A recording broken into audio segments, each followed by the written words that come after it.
Season में आप लोगों ने देखा जब मेरे सर्वर के ऊपर मेरे 3 दोस्तों ने एसजीओ, ड्रीम बॉय एंड मिस्टर फलाना जी ने हमला कर दिया था, इसके ऊपर कब्जा करने की कोशिश करी, तो मैंने बहुत ज्यादा फाइट बैक किया इन लोगों से और मैंने इन लोगों के खिलाफ यहाँ पर एक वॉर छेड़ दिया एंड हम लोग मोस्ट ऑफ द टाइम लड़ते रहते थे। कभी वो लोग मुझे ट्रैप में गिरा रहे हैं, कभी मैं उनको यहाँ पे ट्रैप में गिरा रहा हूँ उनको मारने के लिए, और यही सिलसिला आगे चलता रहा अंटिल वन डे हमारे सर्वर पर आता है एक बिन बुलाया मेहमान जिसका नाम था होगा लाला, जिसको मेरा सर्वर रजिस्टर भी नहीं कर पा रहा है, बट मेरे को मेरे मुंह के सामने दिख रहा था वो क्लियरली। और ये बंदा इतना सारा मायावी था, इसके पास बहुत सारा अलग अलग ताकतें थी, और ये बंदा माइनक्राफ्ट के one of the most dangerous entities में से एक है, जो कि बहुत सारा ऊंचा उछल सकता है, जो कि आपको मारता है तो 50 ब्लॉक दूर उड़ा के फेंकता है एंड देन टेलीपोर्ट बैक भी करता है आपको अपने पास, और इसको मारना इम्पॉसिबल था। एंड इसके आने के बाद हमारे सर्वर पे कुछ बहुत ही अजीब सी हरकतें होनी स्टार्ट हुई। फॉर एग्जाम्पल जैसे हम लोग हिमलैंड्स के अंदर मरते थे तो हम लोग यहाँ पे स्पॉन नहीं होते थे, हम लोग स्पॉन होते थे इसके डार्क वर्जन के अंदर जिसका नाम था डार्क हिमलैंड्स, जहाँ पर मौसम एकदम खराब रहता रहा हमेशा। इसके अलावा बहुत सारी पैरानॉर्मल एक्टिविटीज होनी स्टार्ट हुई हमारे साथ, बट इसके अलावा कुछ अच्छी चीजें भी हुई। हम लोग मिले यहाँ पर विजर्ड के साथ, कमांडर के साथ, किंग के साथ, और इन सभी के साथ मिलकर मैंने बहुत ही तगड़ी प्लानिंग मैंने ड्रीम बॉय के साथ मिलकर, एंड फाइनली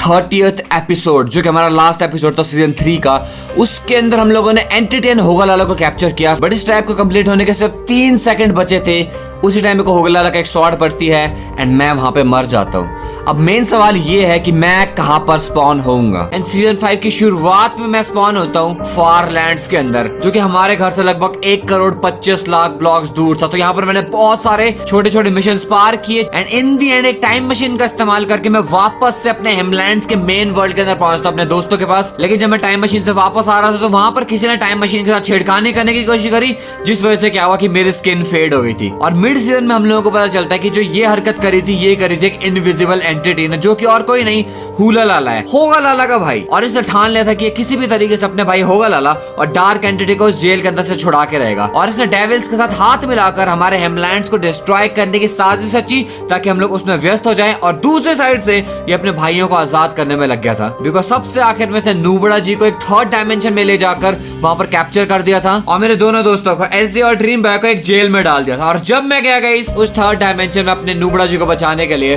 तो मुझे भी वहां पर एक अनब्रेकेबल ब्लॉक्स की जेल के अंदर बंद कर दिया था।